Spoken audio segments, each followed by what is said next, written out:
My self doctor Mahesh Kumar Paliwal, assistant professor in chemistry, government girls college Chomu. बच्चों, आज हम gases state का नेक्स्ट टॉपिक पढ़ेंगे और वह है आणविक वेगों का मैक्सवेल वितरण, Maxwell distribution of molecular velocities. हमने पिछली क्लास में मॉलिक्यूलर वेलोसिटीज़ के बारे में पढ़ा था। यहाँ पर उनका किस प्रकार से डिस्ट्रीब्यूशन होता है इसके बारे में बताया गया है। और ये डिस्ट्रीब्यूशन जेसी मैक्सवेल द्वारा 1865 में दिया गया और इन्होंने आणविक वेगों के वितरण नियम दिया। और इसके अनुसार जो है आणविक वेगों का वितरण का नियम जो है उसमें उन्होंने क्या कहा। उन्होंने कहा अणुओं का गमन जो होता है वह सर्वथा अनिश्चित होता है कि वो किस तरफ गमन करेंगे, ये पता नहीं होता कि वे किस दिशा में शून्य से अनंत तक किसी भी वेग से गमन कर सकते हैं। इनके गमन की संभावना सभी दिशाओं में समान होती है, अतः इनका औसत वेग जो कि एक सदिश राशि है शून्य होता है, क्योंकि चारों तरफ इनकी बराबर प्रोबेबिलिटी है चारों तरफ जाने की। तो जो एवरेज वेलोसिटी हो जाएगी वह शून्य हो जाएगी, लेकिन इनकी औसत गति जो है, एवरेज स्पीड जो है, वो एक अदिश राशि है, तो वह शून्य से अनंत तक किसी भी मान की हो सकती है। अब देखिए मैक्सवेल के आणविक वेगों के वितरण नियम का गणितीय रूप जो है वह निम्न है। क्या है? P C D C is equal to 4 pi into M upon 2 pi K T की power 3/2 C square into E की power M C square upon 2 KT D C, जो समीकरण 1 में बताया गया है। सी व डी सी के वेग के मध्य वाले अणुओं का अंश पी सी डी सी को d/dn/n के रूप में भी लिखा जा सकता है, जहाँ n गैस के अणुओं की कुल संख्या है। अतः जो समीकरण 1 है उसका रूप हो जाएगा dn/n0 is equal to 4 pi into M upon 2 pi KT की पावर 3/2 इंटू ई की power MC square upon 2 KT into C square D C. अथवा ये इसको अपन ऐसे भी लिख सकते हैं 1/n0 इंटू dn/dc। इस dc को अपन इधर ले आएँ तो हमारे पास हो जाएगा इज इक्वल टू हो जाएगा 4 पाई m/2 पाई KT की पावर √3/2 इंटू ई की power -MC square upon 2 KT into C square, जो समीकरण 2 में बताया गया है।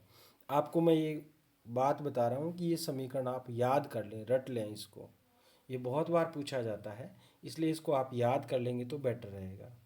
अब देखिए समीकरण 2 में c जो है अणुओं का वेग है, dc वेग में बहुत थोड़ा सा परिवर्तन है, और dn/n0 है अणुओं का वह भिन्न या अंश है जिसका वेग c से तथा c प्लस डी सी के मध्य, यानी कि थोड़ा सा चेंज होने के, जो c है और थोड़ा सा चेंज के मध्य जो है वह है अणुओं का अंश है। और e जो है वो नेचुरल लॉगरिथम का बेस है या प्राकृतिक लॉगरिथम का आधार है। यदि 1/n0 इंटू dn/dc इंटू 10⁻⁷ तथा c के मध्य एक ग्राफ खींचा जाए तो विभिन्न तापों पर निम्न भिन्न भिन्न प्रकार के वक्र प्राप्त होते हैं। और ये आणविक वेगों के वितरण नियम का ग्राफ है। ये देखिए हमने अणुओं के वेग यानी c और वेग c व c प्लस डी सी के मध्य अणुओं का भिन्न जो फ्रैक्शन है उसके मध्य ग्राफ खींचा है। तो हम ये पाते हैं कि जो है वो जैसे जैसे हम देखिए क्या कंक्लूजन निकालते हैं, हमारे पास निम्न कंक्लूजन आते हैं। देखिए ये अल्फ़ा के रूप में है और हमारे पास n डैश और n0 के रूप में है। तो हम क्या कंक्लूजन निकाल पाते हैं, आगे बताया हुआ है इसके अनुसार। निष्कर्ष क्या क्या है? पहला निष्कर्ष है जो है बहुत कम व बहुत अधिक वेग वाले अणुओं की संख्या लगभग नगण्य होती है, जबकि प्रायिकता वेग वाले अणुओं की संख्या अधिकतम होती है। ठीक है। यदि भिन्न भिन्न तापों पर खींचे गए वक्रों की तुलना करें तो पाते हैं कि ताप बढ़ने के साथ साथ अणुओं की प्रायिकता वेग के मान में भी वृद्धि होती है, यानी alpha is less than alpha dash is less than alpha double dash, जो पीछे बताया गया है।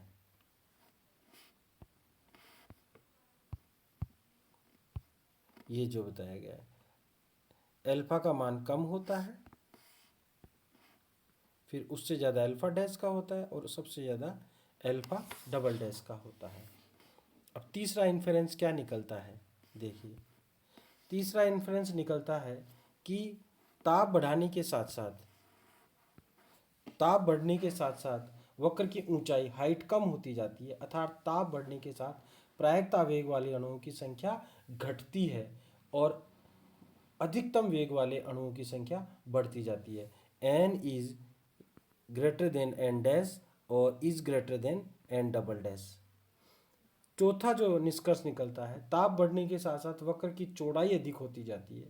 इससे निष्कर्ष निकलता है कि वेग में कम अंतर वाले अणुओं का अंश अधिक हो जाएगा, साथ ही भिन्न भिन्न अणुओं के वेग और भी बड़े क्षेत्र में भिन्न भिन्न हो जाएंगे।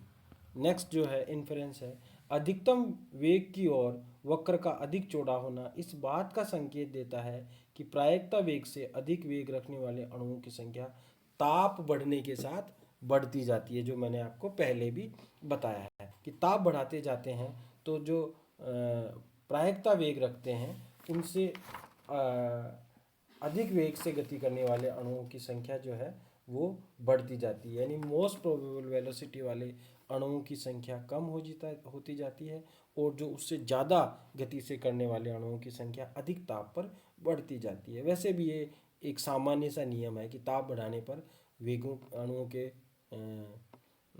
वेग बढ़ जाता है। अब मैक्सवेल के वितरण नियम का सत्यापन, verification of Maxwell distribution law, और इसके लिए कई विधियां दी गई है। यहाँ पर जो सबसे इम्पोर्टेंट विधि है उसका वर्णन किया गया है, जिसे लेमर्ट्स वेग फिल्टर विधि कहते हैं, लेमर्ट्स वेलोसिटी फिल्टर मेथड, लेमर्ट की वेग फिल्टर विधि। इसमें जो है उपकरण इस तरह का काम होता है, यहाँ पर गैस जो होती है अलग अलग मिश्रणों अलग अलग गैसें यहाँ से हम पास करते हैं, ये स्लिट्स होती हैं और ये दो चक्रियाँ होती हैं जो एल दूरी पर होती हैं, और ये एक रोड होती है। आगे जो है वो निर्वात कोस्ट होता है, ये जो है इसको निर्वात यानी कि एवेकेटेड चैम्बर होता है, और ये रेडियोमीटर होता है यानी कि डिटेक्टर होता है, जो कि अलग अलग वेलोसिटी से आने वाली गैसों के अणुओं की संख्या को नोट करता है और उस संख्या के आधार पर अपन डिस्ट्रीब्यूशन लॉ से वेरीफाई करते हैं। इस उपकरण में एक छड़ एल पर निश्चित दूरी पर दो दांतेदार चक्रियां ए व बी लगी हुई हैं। दो दांतेदार चक्रियां मैंने आपको बताया, ये ए व बी लगी हुई हैं। उपकरण में एक तरफ से स्रोत एस द्वारा निश्चित ताप पर अणुओं का एक पुंज स्लिटों की एक श्रेणी में से इस प्रकार गुजारते हैं कि वे सक्रिय किरण पुंज के रूप में हो। जब ये किरण पुंज दोनों चक्रियों के खाली स्थान से गुजरेगा तो दूसरी तरफ से रेडियोमीटर में उसका संकेत अंकित हो जाएगा।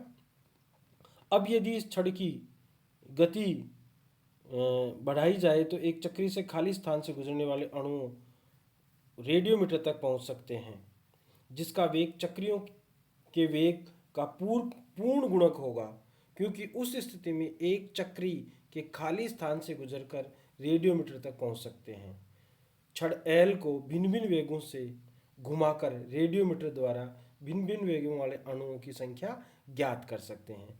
इस छड़ को अपन अलग अलग वेगों से घुमाते हैं तो भिन्न भिन्न वेगों वाले अणुओं की संख्या ज्ञात कर लेते हैं, और विभिन्न वेगों और उनके संबंध में या उनसे संबंधित जो अणुओं की संख्या के मध्य एक ग्राफ खींचा जाता है। ये ग्राफ मैक्सवेल वितरण नियम के बिल्कुल अनुरूप होता है। इस प्रकार हम नियम का प्रायोगिक सत्यापन कर सकते हैं। ठीक है, ये और आप अगर पढ़ेंगे तो आराम से समझ में आ जाएगा, बहुत छोटा सा मेथड है। अब बात करते हैं कुछ छोटी छोटी टर्म्स की जो गैसियस स्टेट में काम आती हैं। वो 2-3 टर्म हैं, वो एग्ज़ाम में कई बार पूछ ली जाती हैं। पहली आती है संगठन संख्या, कॉलिजन नंबर। क्या होता है?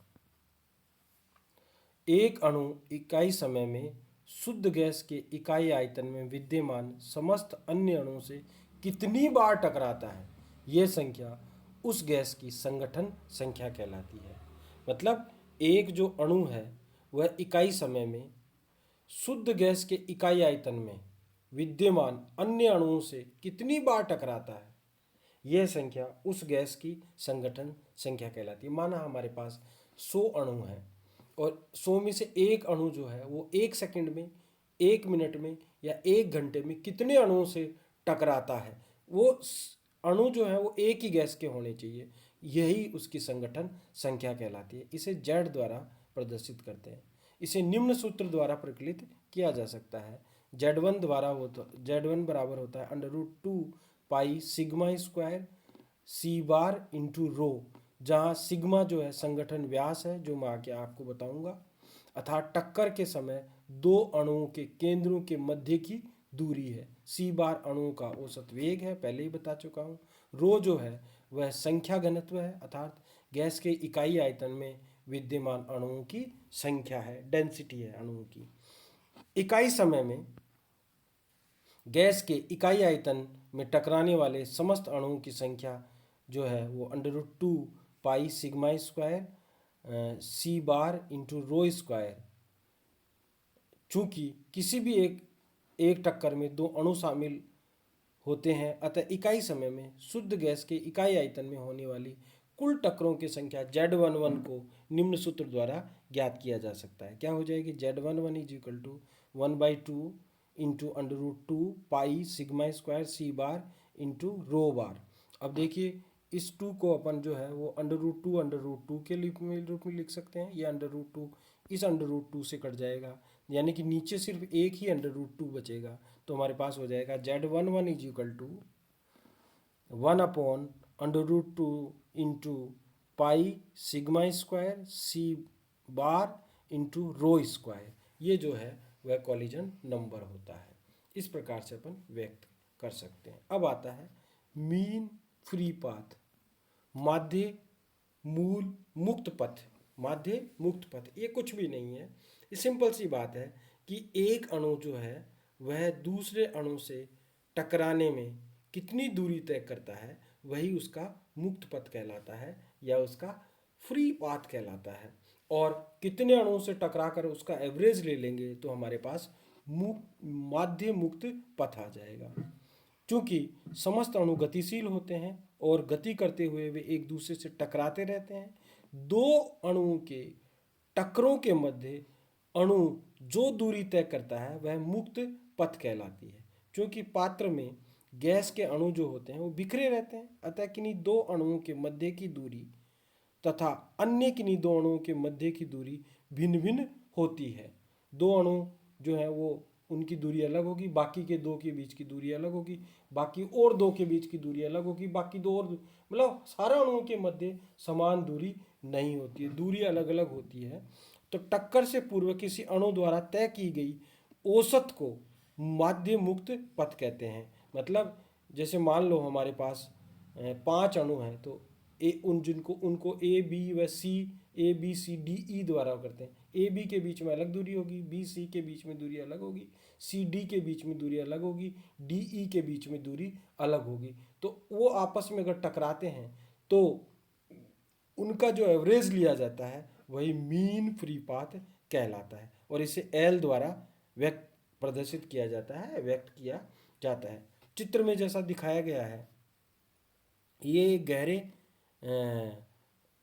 काला किया हुआ है एक अणु जो विश्राम अवस्था से गति करते हुए D1 दूरी पार करके एक अणु से टकराता है। ये D1 से पार करके टकराता है, फिर D2 दूरी पार करके दूसरे से टकराता है, D3 पार करके तीसरे से, D4 पार करके चौथे से और D5 पार करके पांचवें से टकराता है। इस प्रकार ये टकराते हुए जो है वह औसत दूरी तय करता है। और इसका अगर हम औसत निकाल लें, इन दूरियों का औसत निकाल लें, तो हमारे पास मुक्त फ्री मीन फ्री पाथ आ जाता है या माध्य मुक्त पथ प्राप्त हो जाता है। अतः टक्करों से प्रभावित अणु ए द्वारा तय की गई जो दूरी है वह क्या हो जाएगी, दूरी जो हो जाएगी D1 plus D2 plus D3 D4 and so on, इस प्रकार से हो जाएगा। और माध्य मुक्त पथ जो हो जाएगा वो उसको n से अगर अपन डिवाइड कर देते हैं, जहाँ n अणुओं की कुल संख्या है जिससे वह एक अणु टकराता है। माध्य मुक्त पथ L का मान गैस के घनत्व, दाब तथा शांतता के मानों से प्रभावित होता है। भाई अगर डेंसिटी ज़्यादा होगी टक्करों की संख्या भी ज़्यादा होगी, एवरेज जो डिस्टेंस है उसका मान कम हो जाएगा। अगर दाब ज़्यादा होगा तो आप जानते हो अणु पास पास होंगे तो वही डिस्टेंस जो है वो कम हो जाएगी। शांतता का मतलब फ्लो जो है, वो फ्लो अगर कम है यानी फ्लो कम है तो टक्करों की संख्या भी कम हो जाएगी, यानी कम अणुओं से टकराएगा तो मीन फ्री पाथ जो है उसकी वैल्यू भी चेंज हो जाएगी। और इसलिए हमारे पास एल जो है वो हो जाएगा नीटा इज इंटू 3/PD, जहाँ नीटा जो है गैस की शांतता है, पी गैस का दाब है और डी गैस का घनत्व है। इस प्रकार से इसका जो है माध्य मुक्त पथ से संबंध होता है, यानी कि माध्य मुक्त पथ का मान अगर गैस की शांतता ज़्यादा होगी तो ज़्यादा होगा, और दाब व घनत्व का मान अगर ज़्यादा होगा तो इस मीन फ्री पाथ की वैल्यू कम हो जाएगी। इन्वर्सली प्रोपोर्शन का रिलेशन होता है। अब उसके बाद नेक्स्ट जो टर्म आती है वो है संगठन आवर्ती, यानी कि कॉलिजन फ्रीक्वेंसी। कॉलिजन फ्रीक्वेंसी का मतलब ये हो गया कि वह इकाई समय में कितनी टक्कर करता है। जैसे आवर्ती का मतलब यही होता है, मुख्य मोटा मोटा यही है। तो गैसों के अणुगति सिद्धांत के अनुसार गैस के अणु लगातार गति करते रहते हैं। इनकी गति विभिन्न वेगों से विभिन्न दिशाओं में होती रहती है। इस प्रकार की गति में वे एक दूसरे से टकराते रहते हैं। तो संगठन आवर्ती फिर क्या हुई, एक सेकंड में एक अणु अन्य अणुओं के साथ कितनी बार टकराता है वह उसकी संगठन संख्या कहलाती है। और किसी गैस के 1 ml आयतन या 1 सेंटीमीटर क्यूब आयतन में विद्यमान अणु द्वारा एक सेकंड में हुई परस्पर टक्करों की संख्या संगठन आवर्ती कहलाती है। RMS वेग जो है वह संगठन आवर्ती और माध्य मुक्त पथ के बराबर होता है। तो संगठन आवर्ती हो जाएगी C/L। C जो है वो रूट मीन स्क्वायर वेलोसिटी है, ठीक है, रूट मीन स्क्वायर, और L जो है वह क्या है, माध्य मुक्त पथ है। अब आता है संगठन व्यास। नेक्स्ट, दो अणुओं के मध्य, ये दो अणु हैं A व B, दो अणुओं के मध्य निकटतम दूरी के समय उनके केंद्रों के मध्य की दूरी को संगठन व्यास कहते हैं। इसे सिग्मा द्वारा व्यक्त करते हैं। इन दोनों की डिस्टेंस जो है, ये इन केंद्रों के मध्य की जो दूरी है वह संगठन व्यास कहलाती है, डायमीटर कहलाती है। यदि किन्हीं दो अणुओं के मध्य दूरी सिग्मा से कम होगी तो वे एक दूसरे से टकरा जाएंगे। जैसे सिग्मा मतलब जो कॉलिजन डायमीटर से अगर इनकी दूरी कम होगी तो आपस में टक्कर हो जाएगी। अतः अणुओं की परस्पर टकरें या संगठन एक ऐसी घटना है जिसमें समान परमाणु के दो केंद्र परस्पर संगठन व्यास की सीमा में आ जाते हैं, ये बताया हुआ है। दो अणुओं की टक्कर में संगठन व्यास पास पास आ जाएंगे। सिग्मा की वैल्यू अगर सिग्मा से अगर वैल्यू कम हो जाती है, इंटरन्यूक्लियर डिस्टेंस का मतलब वह टक्कर हो जाएगी। इस प्रकार अपन इसको व्यक्त कर सकते हैं। अब अपने इस चैप्टर का लास्ट टॉपिक बचा है, बहुत छोटा सा टॉपिक बचा है, वो नेक्स्ट क्लास में अपन करेंगे और फिर चैप्टर ख़त्म हो जाएगा। धन्यवाद।